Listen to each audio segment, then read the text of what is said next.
దుర్గము అనేసి అంటారు అనమాట. అయితే మరి అమ్మవారికి దుర్గా అని ఎందుకు పేరు వచ్చింది? మనం దుర్గా అమ్మవారి పూజ చేస్తున్నాం కదా.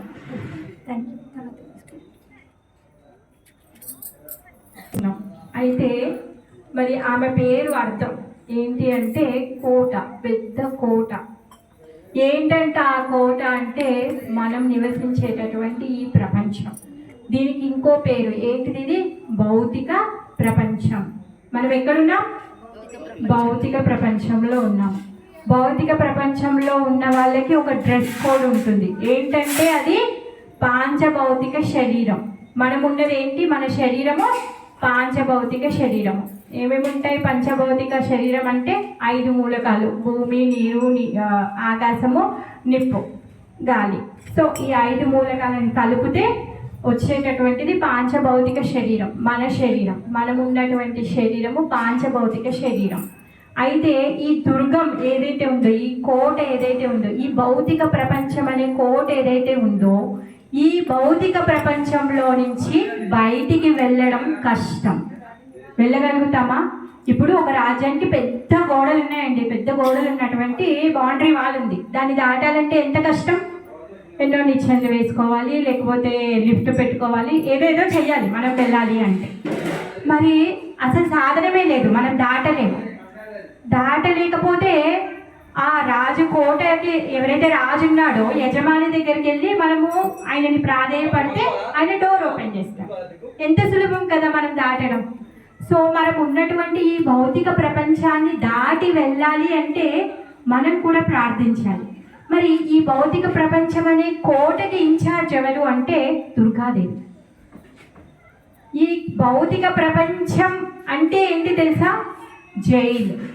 మనమందరం ఎక్కడ ఉన్నాం? జైల్లో ఉన్నాం. జైల్లో ఉన్న వాళ్ళు సుఖంగా ఉంటారా? ఉండరు కదా, కష్టాలు ఉంటాయి కదా, అవునా కదా? మనం అందరం సుఖంగా ఉన్నామా? మనం జైల్లో ఉన్నామా లేదా? చెప్పండి. ఎవరైనా అందరూ ఆనందంగా ఉన్నారా?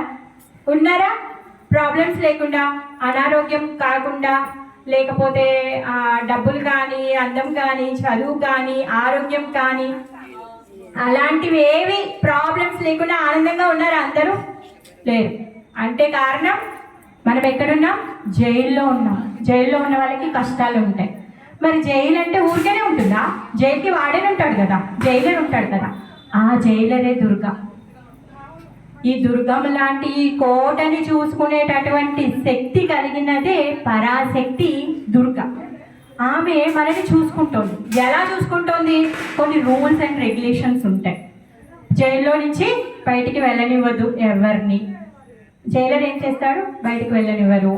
మరి ఆ జైల్లో ఉన్న వాళ్ళకి కష్టం. జైలు అంటే సుఖమా? పనిష్మెంట్ ఇవ్వడం కోసమే కదా జైలు ఉన్నది. అంటే అక్కడ కష్టాలు ఉంటాయి. ఆ కష్టాలను అనుభవిస్తే వాడి ప్రవర్తనలో మార్పు వచ్చి మంచి ప్రవర్తకుడు అయితే అప్పుడు ఆ జైలర్ సైన్ చేస్తే వీడు వచ్చిన కాంచి చాలా బుద్ధిమంతుడుగా ఉన్నాడు, ఈయన సత్ప్రవర్తనగా ఉంది, అందుకని చెప్పేసి తను రికమెండ్ చేస్తే అప్పుడు హయ్యర్ అథారిటీ ఏం చేస్తుంది? జైల్లో నుంచి బయటికి పంపిస్తుంది. అలానే మనం ఉన్నటువంటి ఈ జైల్లో మనం ఎన్ని కష్టాలు పడుతున్నామో తెలుసా? జన్మ, జర, మృత్యు, వ్యాధి. ఈ 4 కష్టాలు. అదేంటండి? డబ్బు లేకపోతే కానీ, తిండి లేకపోతే, బట్టలు లేకపోతే చదువు లేకపోతే కదా కష్టం అనిపిస్తుందా? ఆరోగ్యం లేకపోతే కష్టం. అవును, అవన్నీ తాత్కాలికమైన కష్టాలు. పుట్టుక అనేది చాలా పెద్ద కష్టం. అందరూ అమ్మలే ఉన్నారు కాబట్టి అందరికీ తెలుసు పుట్టుక, డెలివరీ ఎంత పెయిన్ఫుల్, అది ఎంత బాధాకరమైంది. అవునా కదా? కన్న తల్లికి బాధే, పుట్టిన వాడికి కూడా బాధే. పుట్టినవాడికి ఏం తెలుసు? వాడు పుట్టాడు, అసలు వాడి బాగోగులు ఏవో తెలియని వాళ్ళ ప్రపంచానికి వచ్చాడు. పిల్లోడు దేనికి ఏడ్చినా మనం ఏమనుకుంటాం? ఆకలి వేస్తుందేమో అని చెప్పేసి ఏడుస్తున్నాడు అనేసి అనుకుంటాం. వాడికి దురదలేసిందా, కడుపు నొప్పి లేసిందా, లేకపోతే వాడికి తిరగాలనిపిస్తుందా, ఏమి ఎన్నో ఉంటాయి. మనిషే కదా, వాడు చిన్న సైజులో ఉన్నాడు, శరీరం పెద్దగా, మనం ఇంత పెద్దగా. మనకి ఎన్ని అవసరాలు ఉన్నాయి? ఇప్పుడు మనం ఎన్ని అవసరాలు మనం చేసుకుంటూ ఉన్నాం. మరి చిన్నపిల్లడు ప్రతిదానికి ఏడిస్తే మనం ఏం చేస్తాం? ఆకలేస్తుంది మనం బాధపడతాం, అంతే. అంటే పుట్టుక అనేది కూడా చాలా కష్టం తెలియని వాళ్ళకి. అంటే వాడి బాగోగులు తెలియని వాడి దగ్గరికి వాడు వచ్చాడు, కొత్త ప్రపంచానికి వచ్చాడు. మనకి తెలిసినట్టుగా మనం ఆయనని చూసుకుంటున్నాం, కానీ ఆ జీవుడికి నిజంగా ఏది అవసరమో మనకు తెలియదు. అలానే ఇంకా అడ్జస్ట్ అయిపోతాడు. సరేలే, ఎందుకు ఎలానో ఒకలాగా అమ్మ నన్ను చూసుకుంటుంది కాబట్టి ఈమె నా అమ్మ, ఈమె నా నాన్న అని చెప్పేసి మనం ఫిక్స్ అయిపోయాము. ఇంకా వాళ్ళే అమ్మ నాన్న. సో ఆ విధంగా మనం పెరగడం మొదలు పెట్టాడు. జన్మ, జర. జర అంటే ముసలితనం. ముసలితనం ఏమైనా గొప్పదా? ఎంగేజ్లో ఉన్నంత శక్తి ఉండదు, అవునా కాదా? ముసలితనం చాలా కష్టం. ముసలితనం అనేది అసలు అంటే పుట్టిన తర్వాత ఆ జన్మలో, ఎందుకంటే చేత కాదు జీవికి, అన్ని ఆశలు కోరికలు ఉంటాయి. మరి అవన్నీ నెరవేర్చుకోవాలి అంటే శక్తి కావాలి, ఆ శక్తే లేదు. మరి శక్తి లేకపోతే ఇంకా జీవి వేస్ట్ కదా, అనిపిస్తుంది కదా. సో ముసలితనం కూడా బాధాకరమే. వ్యాధి. వ్యాధి వస్తే మనం ఏమనుకుంటాం? అమ్మో, ఈ రోగాలు చల్ల ఉండి అసలు ఇంకెవరికి రావద్దు అనేసి అనుకుంటాం, అవునా కదా? అంటే ఏ వ్యాధి అయినా మనం అనుకుంటాం, పన్ను నొప్పి వస్తే కూడా ఇది ఎవరికి ఇంత పెద్ద కష్టం అనుకుంటాం, కాళ్ళ నొప్పి వస్తే కూడా ఇంత పెద్ద కష్టం అనుకుంటాం, తలనొప్పి వస్తే కూడా అలానే అనుకుంటాం. అంటే వ్యాధి అనేది కష్టం. తర్వాత చావు. చావు ఏమైనా సుఖంగా ఉంటుందా? చావు, చనిపోయే సమయంలో 40,000 తేళ్లు కుడితే ఎంత బాధ అయితే కలుగుతుందో అంత బాధ కలుగుతుందంట మృత్యు సమయంలో జీవుడికి. ఈ శరీరంని వదిలిపెట్టి వెళ్ళేటప్పుడు జీవుడికి 40,000 తేళ్లు కుడితే ఎంత బాధ కలుగుతుందో అంత బాధ కలుగుతుందంట. అంటే మనకు ఉన్నటువంటి నిజమైన కష్టాలు ఏంటి? జన్మ, జర, మృత్యు, వ్యాధి. మనం ఏమనుకుంటున్నామో డబ్బులు లేకపోవడమేమో. డబ్బులు ఒకవేళ వచ్చినా కానీ ఈ 4 సమస్యల్ని తీర్చలేవు. మనం ఎంత డబ్బులు సంపాదించినా కానీ మనము రోగం లేకుండా ఉండలేము, అవునా కాదా? అసలు ప్రతి ఒక్కరికి, పుట్టిన పిల్లోడు కానించి చనిపోయే వాళ్ళందరికీ కూడా ఏదో ఒక వ్యాధి ఉంటూనే ఉంటుంది. ఈ 4 ప్రాబ్లమ్స్ జైల్లో ఉండేటువంటి కష్టాల్లో ఏంటి అంటే, మనం ఇక్కడ ఉన్నటువంటి జైల్లో మనం పడేటటువంటి కష్టాలు ఈ 4. మరి ఈ 4 కష్టాల్లో ఉంటూ ఉండగా కూడా ఇంకెన్నో కష్టాలు ఉంటాయి. జైలు ఊరికేనే ఉండదు కదా. అమ్మవారి చేతిలో త్రిశూలం ఉంది, కనిపిస్తుంది కదా. ఆ త్రిశూలంతో తను ఏం చేస్తుంది? రక్తబీజుని చంపుతుంది, మహిషాసుర మర్దిని చంపుతుంది, అవునా కదా? మహిషాసురుణ్ణి చంపుతుంది. మరి మనం అనుకుంటున్నాం మహిషాసురుణ్ణి చంపుతుంది అని, కరెక్టే. ఎప్పుడైతే ఈ మహిషాసురుడు ఆమె దగ్గరకు వచ్చి ఆమెని చేయాలి అనుకున్నాడు, చేపట్టుకోవాలి అనుకున్నాడు, ఆమెని ఆయన సొంతం చేసుకోవాలి అనుకున్నాడు, ఆమె శక్తిని ఆయన ఉపయోగించుకోవాలి అనేసి అనుకున్నాడు. అందుకు కానీ తను ఏం చేసింది? తన త్రిశూలంతో ఆయనని పొడి చేసింది. ఆ విధంగా తనని మనం మహిషాసుర మర్దిని అనేసి పిలుస్తున్నాం. మరి ఆమె త్రిశూలంతో మనకి కూడా పనిష్మెంట్ ఇస్తుంది. ఏంటో తెలుసా? జైల్లో ఉన్నాం, మనం ఏం చేస్తున్నాము? జైల్లో ఉన్న వాళ్ళకి కొన్ని రూల్స్ ఉంటాయి. ఏంటంటే ఆ రూల్స్ అంటే, ఎవరైతే యజమాని ఉన్నారో, ఇప్పుడు జైలుకి తను సబార్డినేట్, తను జైలర్, తనకంటే పైన ఇంకొకరు ఉన్నారు. వాళ్ళకి ఈ జైల్లో ఉన్న వాళ్ళందరూ కూడా వినయ విధేయతలుగా ఉండాలి. అలా ఉన్నప్పుడే తను ఏం చేస్తుంది? మా ఓనర్ దగ్గర వీడు మంచిగా ఉన్నాడు కాబట్టి మీరు ఏం చెప్తారు? ఓనర్ దగ్గరికి వెళ్ళి ఆయన మంచి ఆయన అని చెప్తారు. సో ఆమె కూడా అదే చెప్తుంది. ఆమె శక్తి. ఆమె ఎవరు? శక్తి స్వరూపం. మనం రోజు చెప్పుకుంటూ ఉంటాం కదా, శక్తి స్వరూపిణి దుర్గా అనేసి పాడుతూ ఉంటాం పాటల్లో. మరి శక్తి స్వరూపిణి అవుతే శక్తిమాన్ ఎవరు? ఆమె ఒకరి శక్తి. మరి ఆ శక్తిమాన్ ఎవరు అంటే దేవాది దేవుడైన శ్రీకృష్ణుడు, ఆయన యొక్క శక్తి ఈమె. మరి మనము జైలర్ దగ్గరికి వెళ్తే ఆమె ఏం చేస్తుంది? కొన్ని ఫెసిలిటీస్ని ఇస్తుంది మనకి. అమ్మ నాకు తిండి తినబుద్ధి అవ్వట్లేదు, నాకు కొంచెం పన్నీర్ సబ్జీ కావాలి అంటే తను ఏం చేస్తుంది? 1-2 సార్లు పెడుతుంది. పదే అడిగితే పెట్టగలుగుతుందా? అమ్మో ఓనర్ అంటే స్వామి చూస్తే తెలిసిపోతుంది, అప్పుడు నన్ను కూడా డిబార్ చేసేస్తాడు అనేసి. ఆ విధంగా మనం ఏం చేస్తున్నామో ఆమె శక్తి కోసం పాకులాడుతూ ఉన్నాం. ఆమె శక్తి వల్ల ఆమె శక్తిని మనం ఏ విధంగా దుర్వినియోగపరుస్తున్నాము అంటే, గవర్నమెంట్కి తెలియకుండా జైలర్కి లంచం ఇచ్చి మనకు కావాల్సిన ఫెసిలిటీస్ మనం తీసుకున్నట్టు అన్నమాట. అలా మనం చేసేటటువంటి పని ఏంటి అంటే, అమ్మవారి దగ్గరికి వెళ్ళి మాకు అది కావాలి ఇది కావాలి అంటే అమ్మ కదా పాపం రోజు వీళ్ళు బాధలు పడుతూ ఉన్నారు, వీళ్ళందరినీ నేను చూస్తున్నాను కదా, సరే వాళ్ళు అడిగినవి తీరిస్తే కొంచెం సుఖపడతారు అని ఆమె ఆశపడి మనం అడిగినవన్నీ ఇస్తుంది. కానీ అది శాశ్వతమైన సుఖం కాదు. దాంతో మనం జైల్లో నుంచి బయటికి వెళ్ళలేమండి, జైల్లోనే ఉంటాం. ఆమె పన్నీర్ కూర పెట్టినా, డబల్ మ్యాట్రెస్ ఇచ్చినా, మనకి దోమలు కుట్టకుండా ఆల్అవుట్ ఇచ్చినా కానీ జైల్లోనే ఉండాలి కదా. బయటికి వెళ్తామా మనం? ఏమైనా బయటికి వెళ్ళినప్పుడు కదా నిజంగా సుఖపడేది, లేకపోతే ఆ జైల్లోనే ఆ మాధుర్యంలోనే మనం ఉన్నాం. కాకపోతే మనం అడిగినట్టు కొంచెం పన్నీర్ సబ్జీ, మెత్తటి పరుపు, ఆల్అవుట్ అవి దొరికాయి అంతే. సో మనం ఇక్కడ ఏం చేస్తున్నాము అంటే ఆమెని ప్రార్థించి శక్తిని అడుగుతున్నాం. ఏ విధంగా? మహిషాసురుడు ఏ విధంగా అయితే శుంభ నిశుంభ వీళ్ళందరూ ఎవరు? గొప్ప భక్తుల? రాక్షసులు. దుర్గాదేవి భక్తులందరూ ఎవరు? రాక్షసులు. వాళ్ళందరూ ఏం చేయాలనుకుంటున్నారు? ఆమె యొక్క శక్తిని ఉపయోగించుకోవాలి అనేసి అనుకుంటున్నారు. వాళ్ళందరూ ఆమె శక్తి కోసం అని చెప్పేసి ఆమె దగ్గరికి వెళ్ళి ఆమెను పూజ చేసి ఆమె శక్తిని వాడుకోవాలి అని చెప్పేసి చూస్తున్నారు. మరి వాళ్ళందరూ సంగారం అయిపోయింది కదా, వాళ్ళందరినీ కూడా చివరి చనిపోయారు. వాళ్ళందరూ ఎవరు కూడా శాశ్వతంగా ఎవరు నిల్చొని లేరు. మరి భక్త ప్రహ్లాదుడు, ధ్రువుడు, వ్యాసదేవుడు, నారద మహర్షి, మరి వీళ్ళందరూ శాశ్వతంగా ఉన్నారు. నారద మహర్షి శాశ్వతంగా ఉన్నారు, వ్యాసదేవుడు శాశ్వతంగా ఉన్నారు, ప్రహ్లాదుడు, ధ్రువుడు వీళ్ళందరూ శాశ్వతంగా ఉన్నారు. మరి వీళ్ళందరూ ఏం చేశారండి? వీళ్ళందరూ నిజమైన స్వామి యొక్క భక్తి చేశారు. మరి ఈమె పాత్ర ఏంటి? బాగానే ఉంది, మీరు కృష్ణ భక్తులు కాబట్టి ఇక్కడికి వచ్చారు, కృష్ణుడి భక్తి చెయ్యమన్నారు, ఏదో చెప్పేస్తున్నారు అని అనుకుంటున్నారు. నేను చెప్పట్లేదండి, నా సొంత కవిత్వం ఇందులో ఏం లేదు. ఏదైతే వేదాలు చెప్తుందో, ఏదైతే కృష్ణుడు చెప్తున్నాడో, ఏదైతే భగవద్గీత చెప్తుందో, ఏదైతే బ్రహ్మదేవుడు చెప్తున్నాడో ఆ విషయాలు మాత్రమే నేను చెప్తున్నాను. అయితే బ్రహ్మదేవుడు ఏం చెప్తున్నాడంటే, నేను కొంచెం శ్లోకాల్లో అందుకనే సృష్టి స్థితి ప్రళయ సాధన శక్తి రేఖ ఛాయే వయస్య భువనాని బిభర్తి దుర్గా ఇచ్ఛానురూపమపి యస్య తచేష్టతే సా గోవిందమాది పురుషం తమహం భజామి. ఆ గోవిందుడైన ఆది పురుషుడైన దేవాది దేవుడైన శ్రీకృష్ణుణ్ణి నేను పూజిస్తున్నాను, నేను భజిస్తున్నాను అని ఎవరు పాడుతున్నారు? బ్రహ్మదేవుడు పాడుతున్నారు.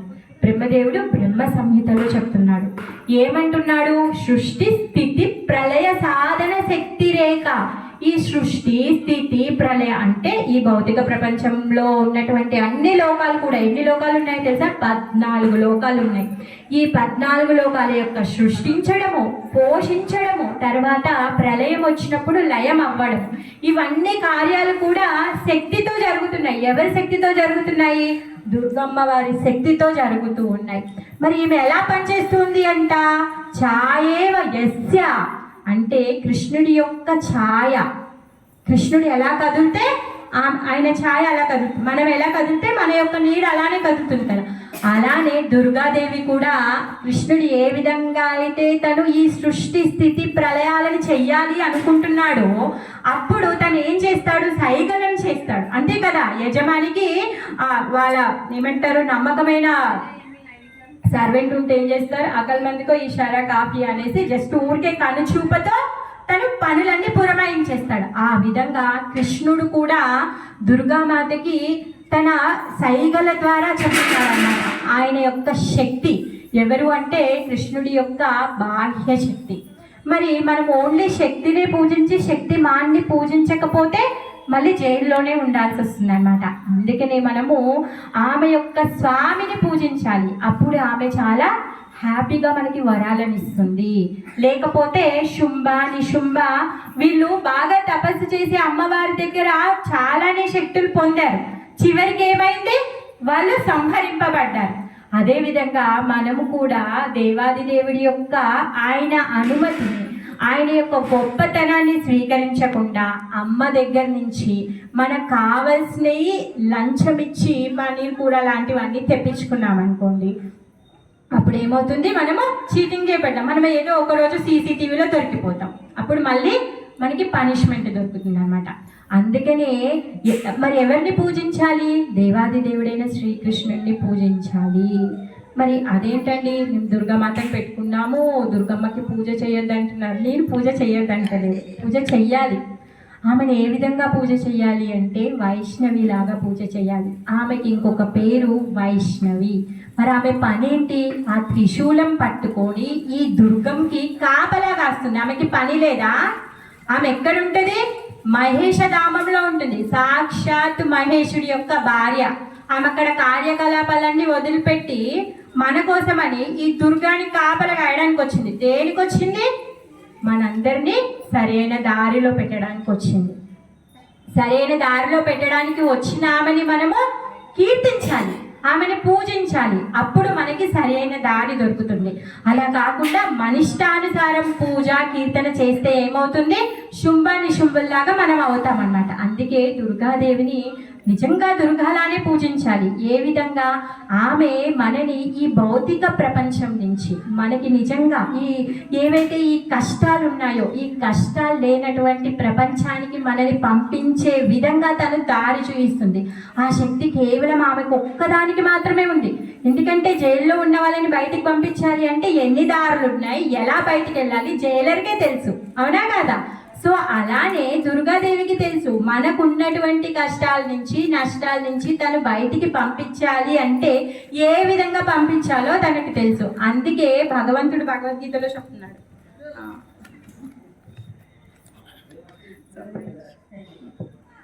7.14 మధ్య దైవిహేష్యా గుణమయీ మమ మాయా దురత్యయా మామేవాయే ప్రపద్యంతే మాయామేతాం తరంతి తే. ఏంటంట భగవంతుడు చెప్తున్నాడు, ఈ త్రిగుణాత్మకమైనటువంటి ప్రపంచం ఇది చాలా కష్టమైంది, దీన్ని దాటలేరు. ఇది దుర్గము లాంటిది, దీన్ని ఎవరు దాటగలుగుతారంట? ఎవరైతే నాకు శరణాగతి పొందుతారో వాళ్ళు దీనిని సులభంగా దాటగలుగుతారు అని చెప్పేసి కృష్ణుడు చెప్తున్నారనమాట. మరి కృష్ణుడికి శరణాగతి పొందడం వల్ల దుర్గాదేవి గేట్లను ఓపెన్ చేస్తుంది. ఎలా? మనము కలియుగంలో ఉన్నాం.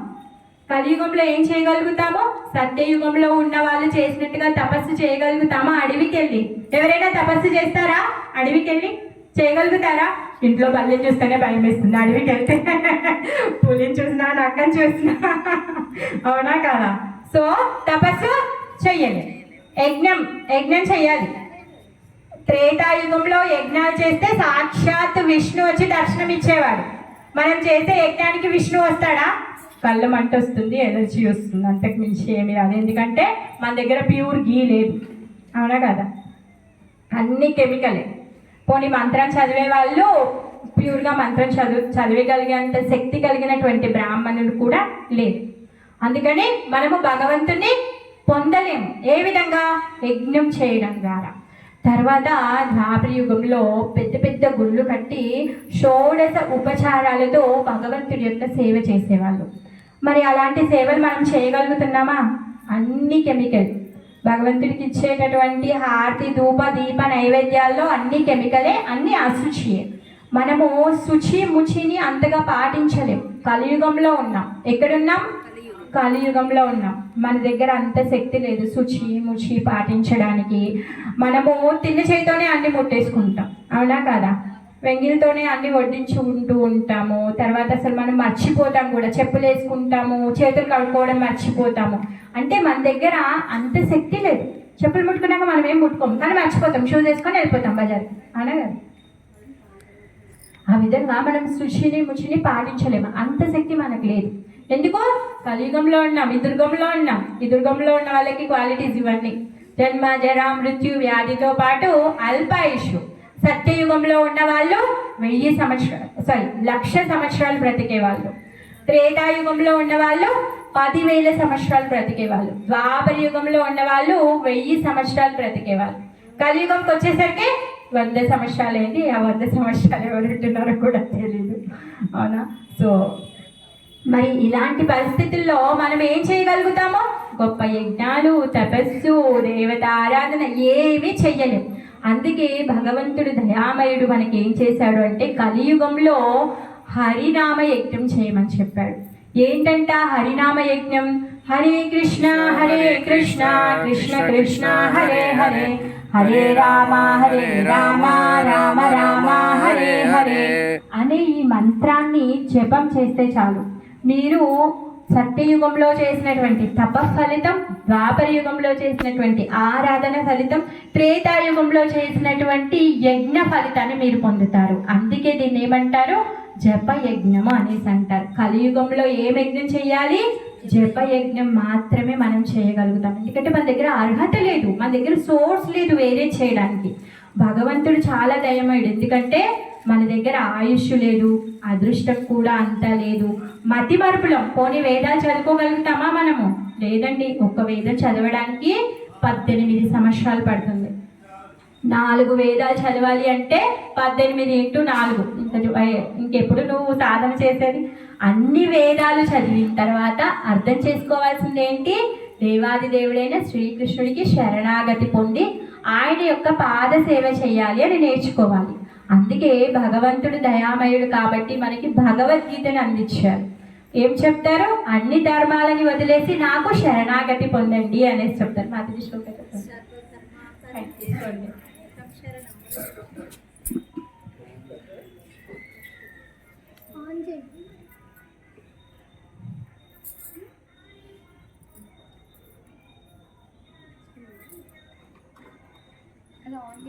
ఇక్కడికి చేసి ఇక్కడ పరిత్యజ్య మామేకం శరణం వ్రజ అహం త్వా సర్వపాపేభ్యః మోక్షయిష్యామి మా శుచః.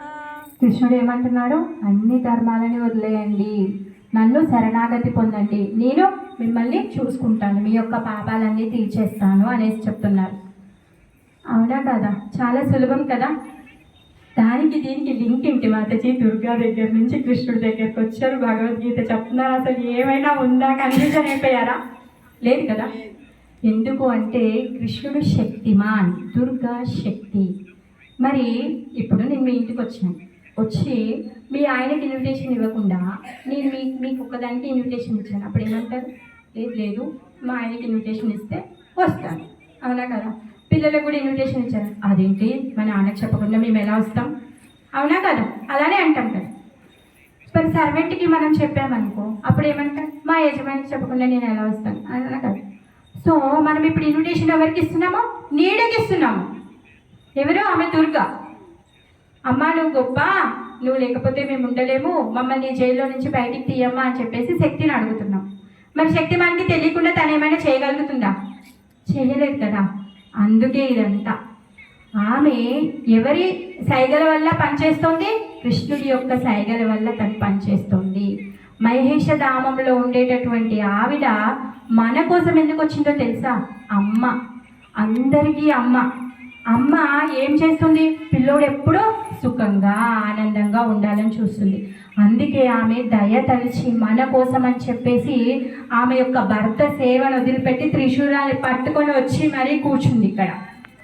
రక్షణ కూడా ఇస్తుంది, మనని శిక్షిస్తుంది కూడా. ఏ విధంగా శిక్షిస్తుంది?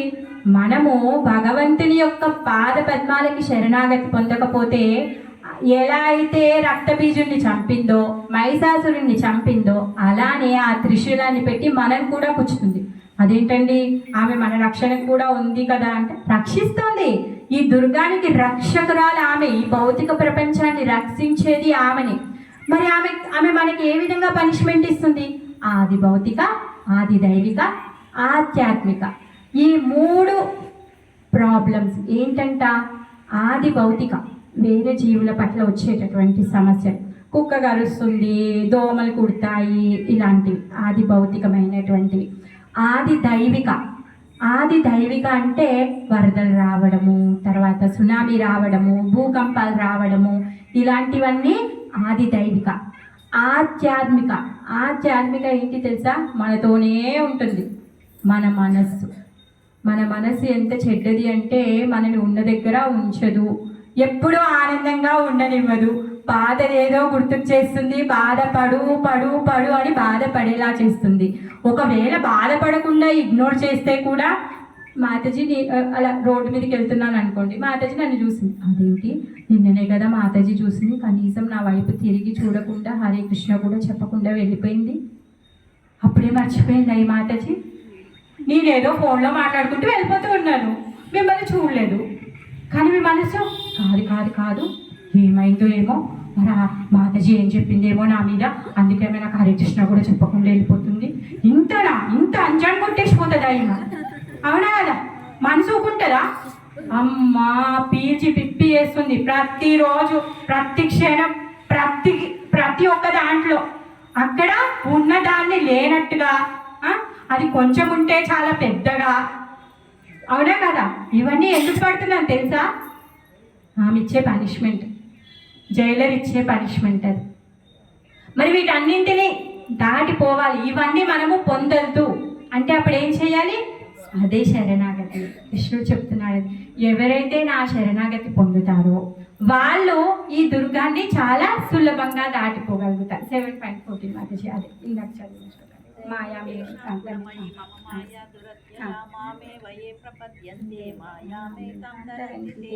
ఎవరైతే నాకు శరణాగతి పొందుతారో ఈ మాయని చాలా సులభంగా తరంతితే దాటిపోగలుగుతారు.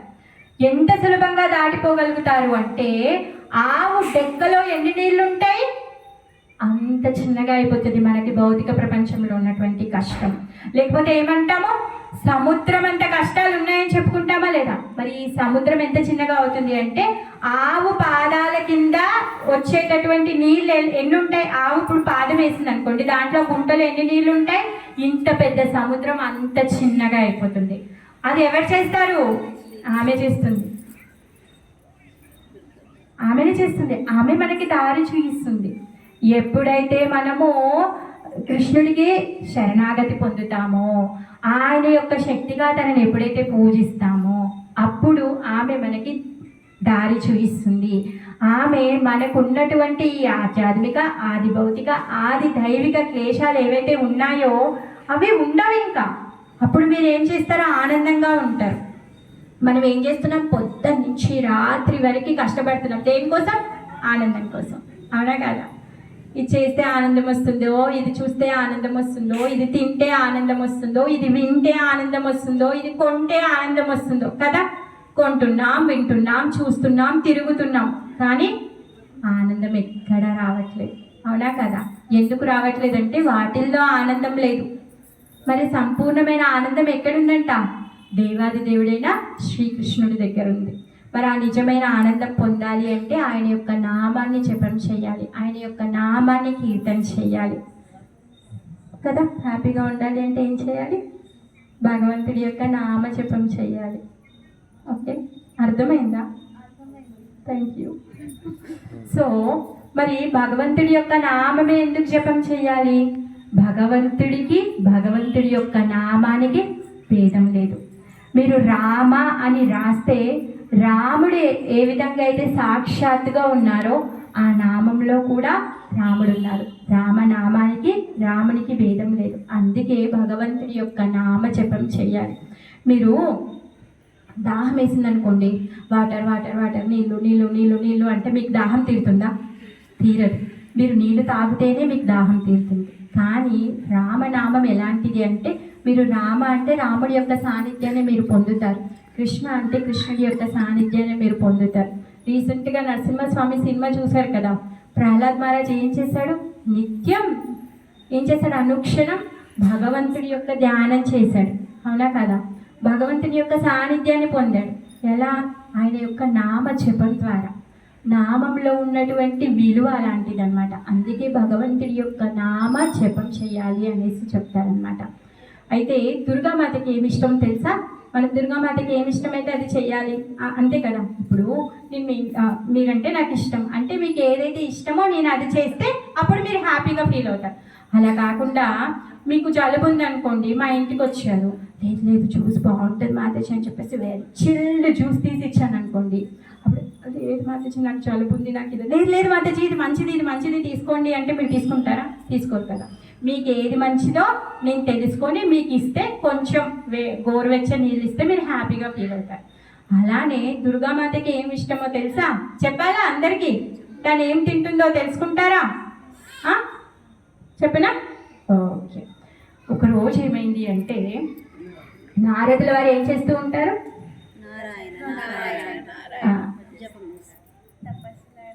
నారాయణ నారాయణ అనుకుంటూ తను ఏం చేస్తూ ఉంటారు? అన్ని లోకాలకి వెళ్తూ ఉంటారు. ప్రతి ఒక్కరి దగ్గరికి వెళ్ళి కూడా నారాయణుడి యొక్క నామాన్ని చెప్తారు. నారద ఆయన పేరు. నారద అంటే ఏంటి తెలుసా? అర్థం తెలుసా? నార అంటే నారాయణ, దా అంటే ఇవ్వడం. నారాయణుడి దగ్గర అంత శక్తి ఉంది, నారదుడి దగ్గర అంత శక్తి ఉంది నారాయణ్ణి మనకి ఇవ్వగలిగే అంట. అలాంటి గొప్ప భక్తుడు. సినిమాల్లో చేయించినట్టుగా కమెడియన్ కాదు, ఆయన చాలా గొప్ప భక్తుడు.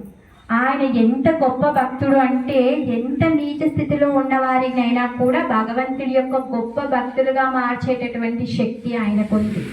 ఇంకెవరూ కూడా మీరు చదివిన దగ్గర ఎవరూ కూడా వైకుంఠంకి కానీ లేకపోతే మహేష ధామానికి కానీ ఎక్కడికి కానీ తిరిగే శక్తి ఎవరు తిరగరు. భగవంతుడి యొక్క నామాన్ని చెప్తూ అందరి దగ్గరికి వెళ్ళేవారు ఎవరు? నారదులు. అయితే ఆ నారదుల వారు ఏం చేశారు అంటే ఒకరోజు వైకుంఠానికి వెళ్ళారు.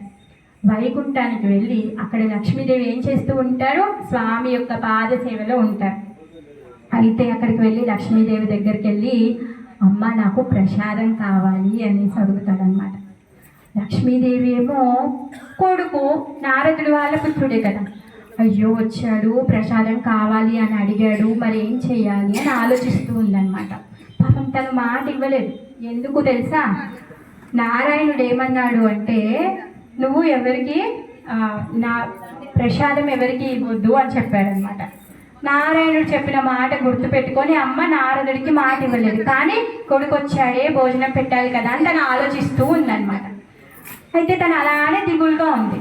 నారాయణుడు ఏంటి లక్ష్మి ఇలా ఉన్నావు అనేసి అంటే అప్పుడు లక్ష్మీదేవి ఏమంటుంది అంటే ఈరోజు నారదుడు వచ్చాడు ప్రసాదం అడిగాడు, మీరేమన్నారు? నా ప్రసాదం ఎవరికి ఇవ్వద్దన్నారు కదా, అందుకనే నేను ఆలోచిస్తున్నాను తనకి ఇవ్వలేకపోయానని బాధపడుతున్నాను. ఒకవేళ ఇస్తే మీరు చెప్పినటువంటి మాటని జవదాటిన దాని అయిపోతాను కదా అని ఆలోచిస్తున్నాను అనేసి అంటే నారాయణుడు ఒక నవ్వు నవ్వి సరేలే నేను చూస్తుండగా ఎవరికి ఇవ్వద్దు, నేను చూడనప్పుడుగా నువ్వు ఇవ్వు అనేసి అంటాడనమాట. అప్పుడు ఏం చేస్తుందంటే నెక్స్ట్ డే మళ్ళీ నారదుడు వస్తాడనమాట. వచ్చి ప్రసాదం అడుగుతాడు. అప్పుడు నారాయణుడు అటువైపు తిరిగినప్పుడు నారాయణుడి యొక్క ప్లేట్లో నుంచి ఒక బుక్కని తీసి నారదుల వారికి మహాప్రసాదం ఇస్తుంది అనమాట. తను విష్ణు ప్రసాదం ఇస్తుంది. అసలు ఆయన వచ్చింది విష్ణు ప్రసాదం కోసం. అయితే నారదుడు ఏం చేస్తాడంటే ఆ ప్రసాదాన్ని తిన్న తర్వాత అసలు ముందే నారాయణ నారాయణ నారాయణ అనుకుంటూ డ్యాన్స్ చేస్తూ అసలు ఇంకా ఎంత పరవశించిపోతున్నాడంటే పులకించిపోయాడు. కళ్ళల్లో నుంచి నీళ్ళు వచ్చేస్తున్నాయి, హెయిర్స్ నిక్కబుచ్చుకున్నాయి. అసలు ఒళ్ళు చేతుల్లో లేదనుకోండి, అంత దివ్యమైనటువంటి పరమ ఆనందాన్ని పొందాడు భగవంతుడి యొక్క ప్రసాదాన్ని చేతుల్లో తిన్న తర్వాత ఇప్పుడు మనకు సంతోషం వచ్చింది అనుకోండి, మనం ఎవరితోనైనా షేర్ చేసుకుంటాం. అలా నారదుడు ఏం చేశాడంటే ఆయన పొందినటువంటి పరవశాన్ని సంతోషాన్ని ఎవరి దగ్గరికి వెళ్ళాడో తెలుసా? షేర్ చేసుకోవడానికి శివుడి దగ్గరికి వెళ్ళాడు. కైలాసానికి వెళ్ళాడు. అసలు ఎంతగా కీర్తన చేస్తున్నాడంటే శివుడు అంటాడు ఒక సెకండ్ ఆగు. అసలు శివుడు కూడా ఆయనతో నృత్యం చేస్తున్నాడు, ఆయన డాన్స్ చేస్తున్నాడు, ఆయన నారాయణుడి యొక్క కీర్తన చేస్తున్నారు. ఇద్దరు కలిసి నారాయణ నారాయణ సూపర్ కీర్తన అవుతుంది అక్కడ. అసలు చాలా మంచి డ్యాన్స్ అవుతుంది. అయితే ఆ మధ్యలో అడుగుతాడన్నమాట, ఒక క్షణం ఆగు, నువ్వు ఇంత ఉత్సాహంగా జపం చేస్తున్నావు, కీర్తన చేస్తున్నావు, ఇంత ఉత్సాహం ఎక్కడి నుంచి వచ్చింది? ఏంటి సీక్రెట్ అనేసాడు. అప్పుడు నారదుడు అంటాడు, నేను ఈరోజు ప్రసాదం తిన్నానండి స్వామి, నాన్న యొక్క ప్రసాదం దొరికింది నాకు ఈరోజు అనేసాను. అప్పుడు శివుడు ఏమంటాడంటే wow you are so lucky, కానీ నువ్వు నన్ను మర్చిపోలేదు కదా, నా కోసం తెచ్చే ఉంటావు అనేసి అంటాడు. అప్పుడు నారదుడు అంటాడు, అయ్యా నేను ఇంత పని చేశాను, ఎవరికి షేర్ చేయకుండా తినేసాను. మనం అంటామా లేదా? గుళ్ళో ప్రసాదం దొరికితే ఆ ఇంట్లో ఉన్న వాళ్ళందరికీ ఎంత కొంచెమైనా కొంచెం పంచే తింటామా లేదా? సో అప్పుడు నారదుడు అయ్యా నేను మర్చిపోయానే, నేను ఎవరికి షేర్ చేయకుండా తినేసాను అనేసి. అప్పుడు నారదుడు చేయి చూస్తాడు అనమాట. చూస్తే ఆయన కోట్లో ఒక చిన్న ముక్క ఉంటుంది, అన్నం పెతికు ముక్క ఉంటుంది అనమాట. అప్పుడు నారదుడు వారు ఏమిటారంటే నీకోసం తెచ్చాను అని చెప్పేసి ఆ చిన్న ముక్కని శివుడి చేతిలో పెడతాడనమాట. ఆ శివుడు ఆ చిన్న ముక్కని స్వీకరించగానే ఆయన పరవశంతో ఇంకా కీర్తన స్టార్ట్ మళ్ళీ. చలో నారాయణ నారాయణ నారాయణ నారాయణ నారాయణ నారాయణ. ఇద్దరు డాన్స్ చేస్తున్నారు. కైలాసము ఊగుతోందంట. ఎలా ఊగుతుంది అంటే అసలు పరవశంతో కైలాసం కూడా ఊగిపోతుంది అనమాట నారాయణుడి యొక్క నామంతో. ఇప్పుడు చాలాసేపు కీర్తన చేసామనుకో మనం మర్చిపోయి మనం అందరం ఊగుతూ ఉంటాం భగవంతుడి యొక్క పరవశంతో. ఆ విధంగా కైలాస పర్వతం కూడా ఊగుతుంది అనమాట. లోపల పనిచేసుకుంటుంది అమ్మ దుర్గామాత. బయటకు వచ్చింది, ఏంటి ఈరోజు తాండవ నృత్యం అయితే కాదు, తాండవ నృత్యం తను గుర్తుపడుతుంది కదా, అసలు ఈరోజు పరవశంతో నృత్యం చేస్తున్నాడు స్వామి, అసలు ఏం జరిగిందో చూడాలి ఏంటి అనేసి తను వచ్చిందనమాట. బయటకు వచ్చి చూస్తే ఇద్దరు మంచిగా జోరుగా ఆయన డమరు వాయిస్తున్నాడు, ఈయన వీణ వాయిస్తున్నాడు, మంచిగా నారాయణ నామం నడుస్తూ ఉంది. దుర్గామాత అంటుందన్నమాట, చాలా బాగుంది. అసలు ఏంటి సీక్రెట్ ఇది? ఎప్పుడు లేని ఉత్సాహాన్ని నేను చూస్తున్నాను, అసలు ఎప్పుడు లేని పరవశాన్ని నేను చూస్తున్నాను. మీ యొక్క పరవశానికి, మీ యొక్క ఉత్సాహానికి, మీ యొక్క కీర్తనకి మొత్తం కైలాసమే ఊగిసలాడుతుంది. అసలు ఏంటి సీక్రెట్ అంటే ఆ పరవశంలో శివుడు చెప్పేస్తాడు, నాకు ఈరోజు విష్ణు యొక్క ప్రసాదం దొరికింది అని చెప్పేసి. అప్పుడు దుర్గామాత మీరు ఎంత అదృష్టవంతులు, కానీ మీరు నన్ను మర్చిపోలేదు కదా స్వామి, మీ అర్థాంగిని, నాకు మీరు కొంచెం ప్రసాదం ఉండే ఉంటారు అనేసి. అయ్యో బాబోయ్, నేను ఇక్కడ ఫ్లోలో చెప్పేసి అక్కడ లేదు ప్రసాదం లేదు. ఆయన నారదుడు చిన్న ముక్క తినేశాడు, అయిపోయింది. అప్పుడు ఏం లేదు ఇట్లా చెప్పడానికి ట్రై చేస్తున్నాడు అనమాట. లేదు నారదుడు చాలా చిన్న పార్టికల్ ఇచ్చాడు, అదే నేను తినేశాను అంటే ఇంత చిన్నది ఇచ్చినా దాంట్లో సగం నేను అర్థాన్ని అంత శరీరాన్ని ఇచ్చారు నాకు, మీరు దాంట్లో సగం ఇవ్వాలని మీకు తెలుసు కదా, నన్ను ఎలా మర్చిపోయారు మీరు? కథం అలిగిపోయింది. అలిగిందైతే ఇంకా అస్సలు ఎవ్వరూ ఊకపెట్టినా ఊకోవట్లేదు. ఇంకా మళ్ళీ నారదుడు శివుడు ఇద్దరు కలిసి వైకుంఠానికి వెళ్తారు. నాయన మీ చెల్లి అలిగింది. చెల్లి ఎందుకు? ఎప్పుడైతే కృష్ణుడు ద్వారకాలో ఆవిర్భవించారో అప్పుడు దేవకి వసుదేవులకి కృష్ణుడు పుట్టినప్పుడు వసుదేవుడు ఏం చేస్తాడు, కృష్ణుడిని గోకులంలోకి తీసుకొని వచ్చి యశోదమ్మ దగ్గర పడుకోబెట్టి యశోదమ్మ యొక్క కూతుర్ని తీసుకొని వెళ్తాడు కదా, ఆమెనే ఈమె దుర్గా. అందుకే చెల్లి కూడా అంటారు. ఆ విధంగా వీరిద్దరు వెళ్ళి చెప్తారనమాట, మేము ఇలా చేశాము. అప్పుడు నారాయణ ఏమంటాడంటే, దిస్ ఇస్ నాట్ ఫేర్, మీరిద్దరు తిన్నారు, మా చెల్లిని మర్చిపోయారు, మీరే అనుభవించండి. అప్పుడు చూడాలి ఇంకా శివుడు నారదుడు ఇంకా పార్వతీ అమ్మ ఏమంటుంది అంటే, సరే నా స్వామి అంటే ఏదో మరుపులో ఉన్నాడో, సరే ఏదో మూడ్లో నన్ను మర్చిపోయాడు అనుకుంటే నారద దగ్గరికి వచ్చి, నారద నువ్వు నన్ను ఈ అమ్మని మర్చిపోలేదు కదా, నా కోసం నువ్వు కొంచెం ప్రసాదం ఉంచుండొచ్చు కదా అనేదంటే నారదుడు కూడా అప్పుడు కళ్ళు తెల్లేసుకుంటాడు అనమాట. అయ్యో నేను ఉంచలేదు కదా అని చెప్పేసి. సో వీళ్ళిద్దరు వెళ్ళి అక్కడికి వెళ్తారనమాట. వెళ్ళిన తర్వాత ఆమె అలుగుతే ఆమెను అలక తీర్చడం కోసం అని చెప్పేసి సాక్షాత్ విష్ణు లక్ష్మి వస్తారనమాట. లేదు మీరు అలగొద్దు అనేసి. తను ఏమిటంటే ఉపవాసం చేస్తుంది, నేను తింటే కృష్ణ ప్రసాదమే తింటాను, నేను తినను అని చెప్పేసి. అందుకే మీరు జగన్నాథ్ పూరి వెళ్ళారా? ఎవరైనా వెళ్ళారా? జగన్నాథ్ పూరిలో విమలాదేవి అనే మందిరం ఉంటుంది. పూరి మెయిన్ టెంపుల్ తర్వాత అనుబంధ గుళ్ళు ఉంటాయి కదా ఇంకా చిన్నవి, అక్కడ విమలాదేవి అని ఉంటుంది. ఈమె విమలాదేవి. ఆమె ఉపవాసం చేస్తుంది, నేను విష్ణు ప్రసాదం తప్పితే ఇంకోటి స్వీకరించారని. అందుకే జగన్నాథుడికి ఏం చేస్తారు తెలుసా, ప్రతి పూట 56 చెప్పన్ భోగు వండుతారు. ఆ చెప్పన్ భోగు జగన్నాథ్కి ఆఫర్ చేసిన తర్వాత అది తీసుకొచ్చి విమలాదేవికి పెడతారనమాట. అప్పుడే తను తింటుందన్నమాట. ఆ విధంగా కృష్ణ ప్రసాదమే తింటుంది తను, అన్యమైంది తను స్వీకరించదు. కాకపోతే ఇప్పుడు అందరూ ఏం చేస్తున్నారు, అమ్మవారు అంటే బలి అనేసి అనుకుంటున్నారు, కానీ అది తప్పు. అమ్మవారు ఎప్పుడు కూడా బలి స్వీకరించదు. ఆమె అమ్మ, మీకు నాకే అమ్మ కాదు, ఆమె కుక్కకి, నక్కకి, పందికి, పిల్లికి, చీమకి, దోమకి, గొర్రెకి, కోడికి కూడా అమ్మనే. తల్లి ఎక్కడైనా పిల్లల్ని చంపుకొని తింటుందా? తినదు. సో తను తినదు, స్వీకరించదు. మనం ఏమనుకుంటున్నామో మనం భక్తి అనుకుంటున్నాం, అది భక్తి కాదు. అందుకనే త్రిశూలం చేతిలో పట్టుకుంది. దానివల్ల బాధపడాల్సింది మనమే. అమ్మ అంటే అమ్మనే. పిల్లోడికి మాటలు రాకున్నా, పిల్లోడు నడవలేకపోయినా అమ్మ పిల్లోని చంపుకోదు. అన్ని బుద్ధులు ఎంత బాగా ఉన్న పిల్లోని ఎలా అయితే చూసుకుంటుందో, ఏమి తెలివిలేని పిల్లోడు, నడవలేని పిల్లోని కూడా అలానే చూసుకుంటుంది అమ్మ. అదేవిధంగా మనకి 2 కాళ్ళ నుండి నడుస్తున్నామని చెప్పేసి మనని ఒకలాగా, 4 కాళ్ళ జీవిని ఒకలాగా అమ్మ చూసుకోదు. మనకంటే ఎక్కువ ప్రేమ కలిగిన ఆమె. మనం ఓన్లీ మన ఇంట్లో, మన కడుపులో ఈ జన్మలో పుట్టిన వాళ్ళ పట్లనే మనం ప్రేమ చూపిస్తాం.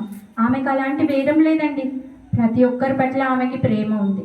భౌతిక ప్రపంచము అంటే ఈ ప్రపంచంలో అన్ని జీవులు ఉన్నాయి. చెట్టు పుట్ట కూడా జీవే. స్థావర జంగమాలు, సృష్టి స్థితి ప్రళయ సాధన శక్తి రేఖ. సృష్టించడానికి ఎన్నైతే జీవులు ఉన్నాయో, ఏంటా జీవులు? నడిచేటివి, నడవడివి, చెట్లు, ప్రతి ఒక్కటి కూడా, నీళ్ళలోవి, ఆకాశంలో తేలేటివి, ప్రతి ఒక్క జీవి కూడా ఆమె యొక్క పిల్లలు. ఆమె పిల్లల్ని ఆమె స్వీకరించదు. ఎలా స్వీకరిస్తుంది తెలుసా? కృష్ణుడి యొక్క భక్తులు అయితే ఆమె చాలా హ్యాపీ ఫీల్ అవుతుంది. ఎందుకంటే ఈ జన్మ జరా మృత్యు వ్యాధి అనే జైల్లో నుంచి బయటికి వెళ్ళడానికి ప్రయత్నిస్తున్నారు. జైల్లో ఉంటే ఆనందం ఉంటుందా? ఉండదు. ఈ జైల్లో నుంచి బయటికి వెళ్తే మనకి ఆనందం వస్తుంది. అందుకే జైల్లో నుంచి బయటికి వెళ్ళడానికి ఎవరైతే ప్రయత్నిస్తారో వాళ్ళంటే ఆమె చాలా సంతోషపడుతుంది. వాళ్ళకి దారి చూపిస్తుంది. ఇప్పుడు జైలర్ దగ్గరికి వెళ్ళి, నేను వచ్చేసాను, ఏదో ఒక తప్పు చేశాను స్వామి, ఇక్కడికి వచ్చేసాను, ఇప్పుడు నన్ను బయటికి తీసుకెళ్లే మార్గం చెప్పండి అంటే చెప్తాడా లేదా? నువ్వు పొద్దున్నే లేవు, ఈ పని చేయి, పెడితే తింటారు, నువ్వు ఇలా చేయి, బుద్ధిమంతుడుగా ఉండు, నేను ఒక 6 నెలలు చూసిన తర్వాత నీకు లెటర్ రాసి బయటకు పంపించేస్తాను అనా కాదు. సో మరి ఆమె చేయదు, ఆ పని చేస్తుంటాను. కాకపోతే మనం ఏం చేస్తున్నామో అలా చెయ్యట్లేదు. ఆమెకి ఏదైతే నచ్చుతుందో ఆ పని మనం చెయ్యట్లేదు. మనకు నచ్చిన పని మనం చేసుకుంటున్నాం. సో మనకి నచ్చిన పని ఆమెని నచ్చినట్టుగా ఒప్పుకోమని మనం ప్రాధేయపడుతున్నాం. జైలర్ ఒప్పుకుంటాడా? రివాల్వర్ తీస్తారు, అవునా కదా? సో అందుకే ఆమె త్రిశూలాన్ని పట్టుకొని కూర్చుంది అనమాట. సో మరి ఏం చేయాలి? హరే కృష్ణ మహామంత్ర జపం చేయాలి. ఆమెను ఏ విధంగా కొలవాలి? వైష్ణవిగా కొలవాలి, దుర్గగా కొలవాలి. మన యొక్క ఇంద్రియ తృప్తి కోసం కొలవద్దండి ఆమెను. అలా కొలిచిన వాళ్ళందరూ ఏమయ్యారు? శుంభ, నిశుంభ, రక్తబీజ, మహిషాసుర, వీళ్ళందరూ ఏమయ్యారు? ఎంతో మంది వాళ్ళకి శక్తులు కావాలి, సిద్ధులు కావాలి అని చెప్పేసి ఎంతో మంది తపస్సు చేశారు దుర్గాదేవి. వాళ్ళందరూ ఏమయ్యారు? సంహరించబడ్డారు. ఎవరు శాశ్వతంగా నారదుడిలాగా, ప్రహ్లాదుడిలాగా, ధ్రువుడిలాగా, వీళ్ళలాగా ఎవరు లేరండి. ఉన్నారా? వాళ్ళెవరు చరిత్రలో లేరు. వాళ్ళందరూ కూడా చరిత్రలో అంతా వెళ్ళిపోయారు. అందుకే మనం ఏం చేయాలి? ఎవరైతే శాశ్వతంగా చరిత్రలో ఉన్నారో, ఎవరైతే గొప్ప వాళ్ళు ఉన్నారో వాళ్ళు నడిచినటువంటి దారిలో మనం నడవాలి. అంతేకాని అసురులైనటువంటి శుంభ దారిలో మనం నడవకూడదు. వాళ్ళ దారిలో నడిస్తే మనం కూడా సంహరించబడతాం. మనకు చాలా ఏమంటారు, వాల్యుబుల్ లైఫ్. ఏ విధంగా అంటే, కుక్క ఉంది. కుక్క ఆలోచించగలుగుతుందా? గొర్రె ఆలోచించగలుగుతుందా? మనిషి ఆలోచించగలుగుతాడు కదా. మనిషికి ఎందుకు ఆలోచన శక్తి ఉంది చెప్పండి? మనిషికి ఎందుకు ఆలోచన శక్తి ఉంది? ప్రొటెక్ట్ చేసుకుంటాడు కదా తనని తాను. గొర్రె చేసుకుంటుందా? చేసుకోదు. ఇప్పుడు ఒక గొర్రెల గుంపు తీసుకొచ్చారనుకోండి, దాన్ని స్లాటర్ హౌస్ దగ్గర పెడితే ఒకటి చనిపోయిన తర్వాత ఇంకోటి వెళ్తూనే ఉంటుంది, దాని వెనకే పోతుంది, దానికి తెలియదు పాపం. అదే మనిషి ఏం చేస్తాడు? ఒక 10 మందిని కిడ్నాప్ చేసి ఒక రూమ్లో పెట్టారనుకోండి, ఒకడు లోపలికి వెళ్ళి వాడి సంగతి తెలియకముందే మిగిలిన 9 మంది పలాయనం తెగిస్తారు, అవునా కదా? సో అలాంటి విచక్షణ శక్తిని భగవంతుడు మనకి ఇచ్చాడు. ఎందుకు ఇచ్చాడు అంటే, ఈ దుర్గమైనటువంటి ఈ భౌతిక ప్రపంచం, ఈ జన్మ జరా మృత్యు వ్యాధి ఏవైతే క్లేశాలు ఉన్నాయో ఈ జైల్లో నుంచి బయటికి వెళ్ళడానికి ఇచ్చాడు. ఇక్కడే పడి ఉండడానికి ఇవ్వలేదు. జైల్లో ఉండడానికి ఎవరైనా ఇష్టపడుతున్నారా? ఎవరికైనా ఇష్టమా జైల్లో ఉండడం? మరి జైల్లో నుంచి బయటికి వెళ్ళాలి అంటే ఆమెకి నచ్చినట్టుగా మనం చెయ్యాలి. జై బలో దుర్గమయ్యకి జై. హరే కృష్ణ. ఎవరికైనా ఏమైనా సందేహాలు ఉంటే అడగండి. ఎందుకు హరే కృష్ణ మహామంత్రమే జపం చేయాలి అడగండి. ఇంకేమైనా సందేహాలు ఉంటే అడగండి. మేము దుర్గామాతని పూజ చేస్తాము, మేము కృష్ణుని పూజ చేయాలనుకోవట్లేదు, చెయ్యండి, వద్దండి. నేను కూడా మొక్కుతాను దుర్గామాతకి. నేను చాలా పెద్ద ఫ్యాన్ని, ఆమెకి నేను చాలా పెద్ద ఫ్యాన్ని. అంటే నేను కూడా చాలా భక్తురాన్ని ఆమెకి. ఎందుకంటే ఆమె చేసేటటువంటి త్యాగము ఎవరు చేయలేరు. ఆమె ఎంత త్యాగం చేస్తుంది మన కోసం, మన యొక్క జీవితం కోసం తను త్యాగం చేస్తుంది. ఎందుకు? తల్లికి ఉన్నటువంటి ప్రేమ పిల్లల మీద. పిల్లోడు కొంచెం అల్లరి చేస్తున్నాడు అనుకోండి, తల్లి ఏం చేస్తుంది? వాడు బుద్ధిమంతుడు అవ్వాలి అని ఎంత ప్రయత్నిస్తుంది, అవునా కదా? పిల్లోడికి ఎగ్జామ్ అవుతే తల్లే తను ఎగ్జామ్ రాసినట్టుగా పొద్దున్నే లేచి వాడికంటే ముందు లేవాలి, బాక్స్ ప్రిపేర్ అవ్వాలి, వాడు చదువుకోవాల్సిన ఆన్సర్ షీట్స్ ముందర పెట్టాలి. వాడు వెళ్ళేటప్పుడు అరే ఈ క్వశ్చన్కి ఏదో తెలుసా నీకు, ఏబిసి అమ్మ నేర్చుకొని అమ్మ చెప్తుంది. ఆ విధంగా తను కూడా రెడీగా ఉంది, మన కోసం పోరాడుతూ ఉంది. తను అమ్మ అంటే ఎవరికైనా ఇష్టం. మీకు కూడా ఇష్టం కదా మీ అమ్మ అంటే. సో నాకు ఇష్టం, చాలా ఇష్టం. మరి అమ్మకి నచ్చినట్టుగానే మనం ఉండాలి. అమ్మకి పాయసం ఇష్టం అంటే పాయసమే పెట్టాలి అమ్మకి. అలా అని చెప్పేసి అమ్మకి కారం వేసి పెడతాను అంటే అమ్మకి ఇష్టం లేదే. సో ఎలా? అందుకే అమ్మకి ఏం నచ్చుతుందో అదే మనం చేయాలి. అదే బుద్ధిమంతుడైన కూతురు కొడుకు చేయాల్సిన పని. అప్పుడు అమ్మ చాలా సంతోషంగా ఉంటుంది. సంతోషంగా ఉంటే ఏమవుతుంది? నువ్వు వెళ్ళి 10 రూపీస్ అడిగావు అనుకో, అమ్మ 20 రూపీస్ ఇస్తుంది. అఫ్కోర్స్ ఇప్పుడు 10 రూపీస్ ఎవరు ఇవ్వట్లేదు. 100 రూపీస్ అడిగావు అనుకో, ½ లీటర్ ఐస్ క్రీమ్ అడిగావు అనుకో, 1 లీటర్ ఐస్ క్రీమ్ ఇస్తుంది. నేనైతే అలానే చేస్తాను. మా అమ్మాయి ఒకవేళ ½ లీటర్ ఐస్ క్రీమ్ అడిగింది అనుకో, నేను 2 ఫ్లేవర్స్ 2 లీటర్స్ తెచ్చి పెడతాను, అవునా కదా? అలానే దుర్గాదేవి కూడా ఆమె యొక్క ఆశీస్సులు మనకి కావాలి అంటే ఆమెకి ఏది ఇష్టం, ఆమె మనం ఏ విధంగా ఉంటే ఆమె నచ్చుతుంది, అలా మనం మెసులుకోవాలి. ఆమె వైష్ణవి. అన్న అంటే చాలా ఇష్టం. అన్న అంటే చాలా ఇష్టం. ఎందుకు ఇష్టం తెలుసా? ఎందుకు అంటే ఆయనే ఆమె యొక్క స్వామి. ఒకసారి నారదుల వారు వచ్చి ఒక వ్రతాన్ని చేయమని చెప్తాడనమాట. ఈ వ్రతం చేస్తే నీకు ఇష్టమైన వాళ్ళు బాగా అభివృద్ధి చెందుతారు అని చెప్తాడనమాట. ఇప్పుడు ముహూర్తం వస్తుంది, నువ్వు ఈ ముహూర్తానికి నువ్వు ఈ వ్రతాన్ని చెయ్యి అని చెప్తాడు. అప్పుడు పార్వతీదేవి ఏం చేస్తుంది తెలుసా? ఎవరి కోసం ఆ వ్రతం చేస్తుంది తెలుసా? కృష్ణుడి కోసం ఆ వ్రతం చేస్తుంది. ఎందుకు అంటే అందరికీ స్వామి అతనే కాబట్టి. అదేంటండి మీ ఇష్టం వచ్చినట్టు కథ కలిపిస్తున్నారు, శివుడి కోసం తను వ్రతం చేస్తుంది ఎవరైనా అంటారా? చెప్పండి అని అడగండి. అడిగితే కదా ఆ సందేహం వచ్చిందా? వస్తుంది. ఎందుకంటే రావాలి. అలా రావడమే ఇది. అవును, కృష్ణుడి కోసమే చేస్తుంది. ఎందుకంటే శివుడి చేతిలో ఏముంది? త్రిశూలం, ఇంకా జపమాల. శివుడి చేతిలో ఏముంది? జపమాల ఉంది. ఏం చేస్తాడు తను? రామనామం చేస్తాడు. కాశీకి వెళ్తే ఏమవుతుంది తెలుసా మీకు? కాశీలో చనిపోయిన వాళ్ళకి సాక్షాత్ శివుడు వచ్చి ప్రాణం పోయేటప్పుడు చెవులో రామనామం చెప్తారు. ఇది కామన్, అందరికీ తెలిసిన విషయం, అవునా కదా? ఇప్పటికీ కూడా కాశీలో చనిపోయిన వాళ్ళ మృత శరీరము కుడి చెవు పైకి ఉంటుంది. అది చీమ కానీ, దోమ కానీ, బల్లి కానీ, నక్క కానీ, పిల్లి కానీ, వాళ్ళ యొక్క కుడి చెవి పైకి ఉంటుంది. ఎందుకంటే ఆ కాశీ క్షేత్రంలో చనిపోయేటప్పుడు సాక్షాత్ పరమశివుడు వచ్చి రామనామాన్ని చెవులో చెప్తాడు. ఆయన స్వామి ఎవరు?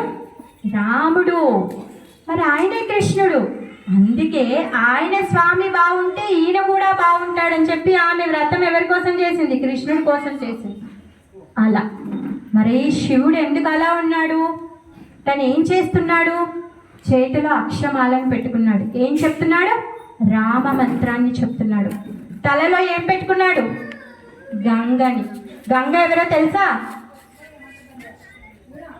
గంగా విష్ణు యొక్క పాదజలం, విష్ణు పాదోదక జలం గంగ. విష్ణు యొక్క పాదాలు కడిగినటువంటి ఆ పరమ జలాన్ని తన శిరస్సులో పెట్టుకున్నటువంటి పరమ భక్తుడు ఆయన. ఆ విధంగా తన స్వామి ఆమె ఇద్దరు కలిసి కైలాసంలో ఏం చేస్తారో తెలుసా? కైలాసంలో బ్రహ్మ, నారద, తుంబుర, కుబేర, సనక, సనందన, సనతనాది అందరినీ కూర్చోపెట్టుకొని శ్రీమద్ భాగవతం యొక్క శ్రవణం చేస్తారు.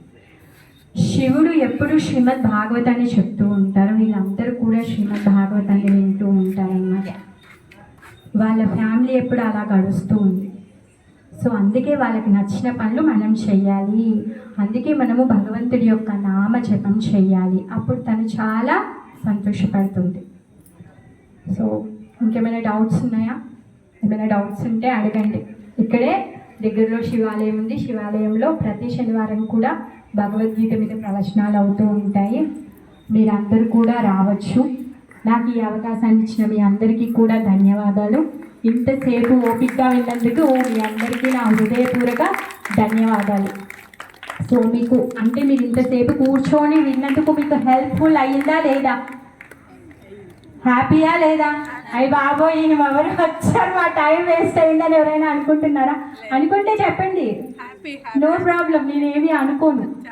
మీ అందరికీ కొంచెమన్నా స్ఫూర్తి కలిగింది అలా ఏమైనా అనిపిస్తే ఆశీర్వదించండి.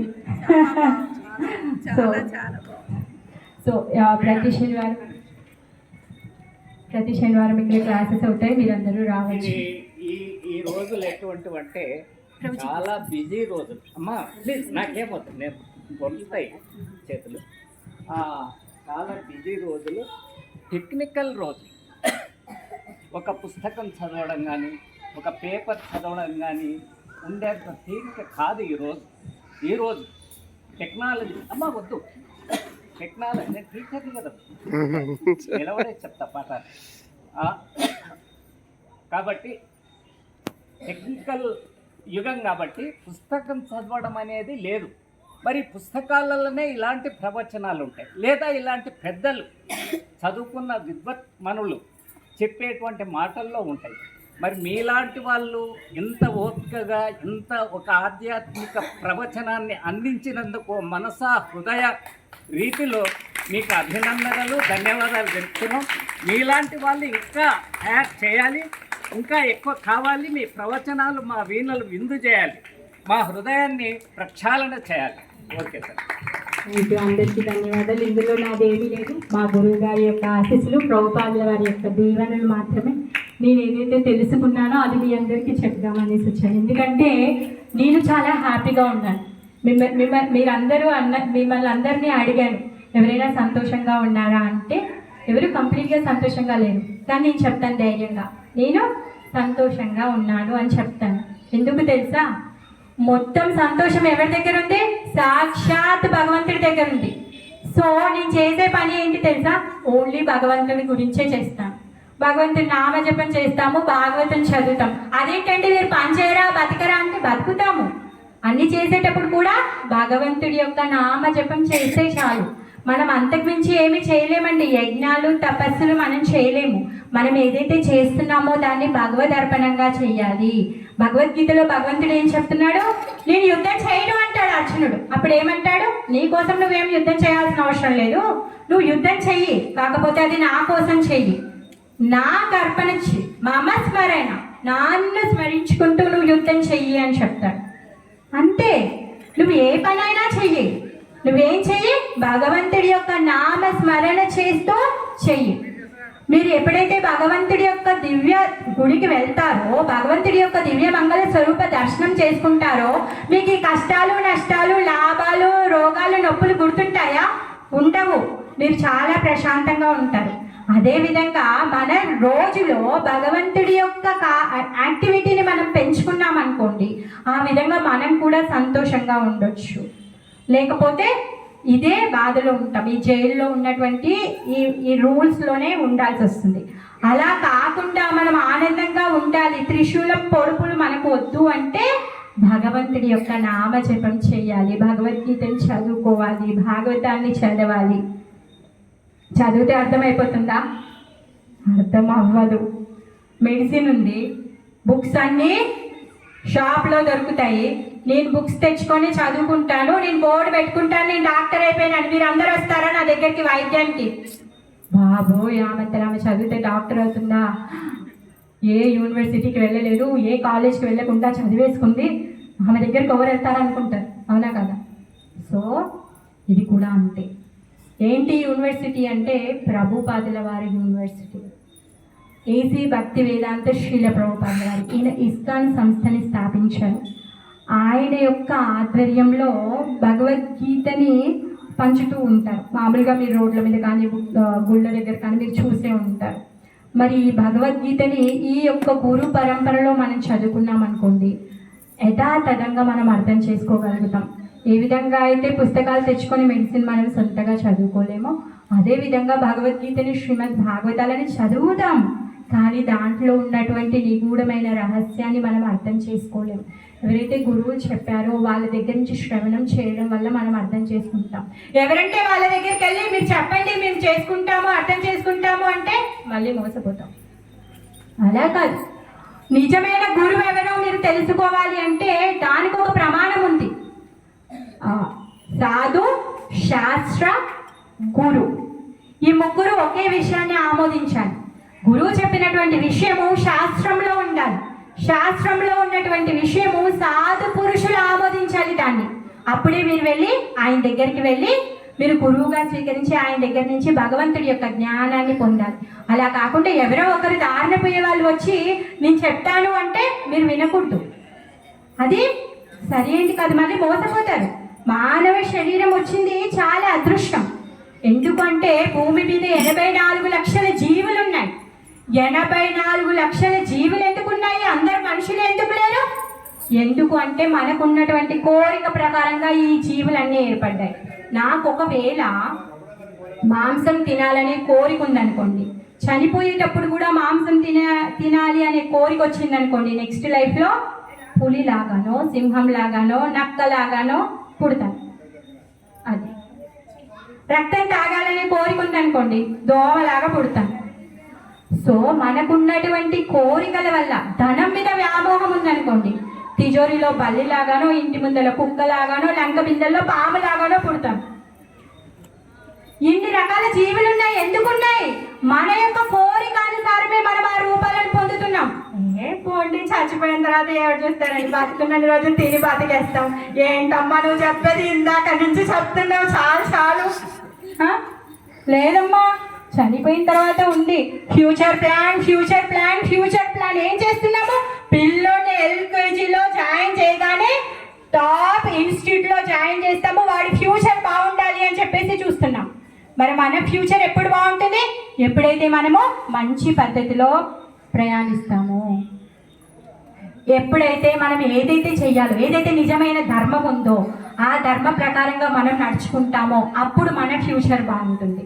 పిల్లోడు స్కూల్కి వెళ్ళకుండా స్కూల్ ఎగ్గొట్టి వాడు బయట తిరుగుతాడు, వీడియో గేమ్లు ఆడతాడు అంటే వాడి ఫ్యూచర్ బాగుంటుందా?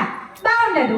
సో మనం కూడా వేదాలు చెప్పేటటువంటి నియమ నిబంధనల్ని పాటించకుండా మన ఇష్టానుసారం మనం బ్రతుకుతాము అంటే కుక్కలాగా పిల్లిలాగా పుట్టాల్సిందే. దీన్ని యాక్సెప్ట్ చేయాలి.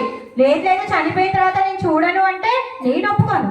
ఎందుకంటే మీరు అన్ని కంట్రోల్ చేయలేరు. టాయిలెట్ వస్తే ఆపుకోగలుగుతారు ఎవరైనా? సో టాయిలెట్ వస్తే మనమే ఆపుకోలేము, పరుగులు తీస్తాం, అవునా కదా? కొంచెం సేపు బాత్రూమ్ గుర్తుకొస్తే ఇంకా ఫాస్ట్గా వెళ్తాం, అవునా? అదేవిధంగా మనం దేన్ని కంట్రోల్ చేయలేము. అందుకే కొన్ని నియమ నిబంధనలు అనేవి ఉన్నాయి. ఆ నియమ నిబంధనలు ఎప్పుడైతే మనం పాటిస్తామో మన ఫ్యూచర్ బాగుంటుంది. అప్పుడు మనము మనుషుల్లాగా ఉంటాం, లేకపోతే మనుషుల రూపంలో పశువుల్లా ఉంటాం. ఆ 4 కాళ్ళ జంతువుకి 2 కాళ్ళ జంతువుకి తేడా అనేది ఉండదు అనమాట. మరి ఇవన్నీ దారి ఎవరు చూయిస్తున్నారు? దుర్గాదేవి చూయిస్తోంది. తను ఎందుకు అంటే తన పిల్లల పైన ఉన్నటువంటి మమకారం, ఆమెకు ఉన్నటువంటి అపారమైన ప్రేమ. అందుకే ఆమె మనందరినీ కూడా సక్రమమైన పద్ధతిలో పెట్టి మనందరినీ నిజంగా ఎక్కడైతే ఆనందంగా ఉంటామో అక్కడికి పంపించడానికి తను సిద్ధంగా ఉన్నారు. మనం ఆమె శరణాగతి పొంది ఆమెని ఏ విధంగా అయితే పూజించాలో ఆ విధంగా పూజిస్తే మనం వెళ్తాం. అలా కాకుండా మనం లంచం ఇస్తే శుంభాలాగా ఇక్కడే సంహరింపబడతాం. సో జై బలో దుర్గామయ్యకి జై. హరే కృష్ణ. ఇంకా నేను రోజు సోమవారం నుంచి గురువారం వరకు సాయంత్రం 6 నుంచి 7 గంటల వరకు ఆన్లైన్లో క్లాసెస్ కూడా చెప్తాను. ఎవరికైనా వినాలి అంటే స్టోరీస్ చెప్తూ ఉంటాను, సో అది వినాలంటే జాయిన్ అవ్వచ్చు. బుధవారం గురువారం రోజు శ్రీమద్ భాగవతం గురించి కూడా చెప్తాను. శ్రీమద్ భాగవతము 12 స్కందాలు ఉంటుంది. 12 స్కందాల్లో మొత్తం సృష్టి ఎలా ఆరంభించబడింది, ఎప్పుడు ఆరంభించబడింది, తర్వాత మన్వంతరాలు ఏంటి, బ్రహ్మ ఆయువు ఏంటి, జీవుడు ఎలా పుట్టాడు, భగవంతుడి యొక్క లీలలు ఏంటి, భగవంతుడు ఎన్ని అవతారాలు తీసుకున్నాడు, ప్రతి ఒక్క విషయం కూడా అన్నీ కూడా శ్రీమద్ భాగవతంలో ఉంటాయి. ఆ శ్రీమద్ భాగవతం కూడా బుధవారం గురువారం రోజు నేను ఆన్లైన్లో చెప్తాను. ఎవరికైనా వినాలని ఉంటే మొబైల్ నెంబర్ చెప్పు. నా మొబైల్ నెంబర్ 7013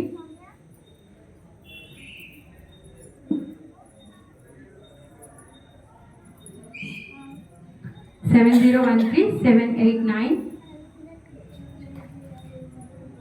658. అనురాధ మాతాజీ దగ్గర, ఉషా మాతాజీ దగ్గర, అనురాధ మాతాజీ దగ్గర కూడా నా నెంబర్ ఉంది. చాలా చాలా ధన్యవాదాలు ఇంతసేపు మీ అందరి సమయాన్ని ఇచ్చినందుకు. హరే కృష్ణ హరే కృష్ణ హరే కృష్ణ కృష్ణ కృష్ణ హరే.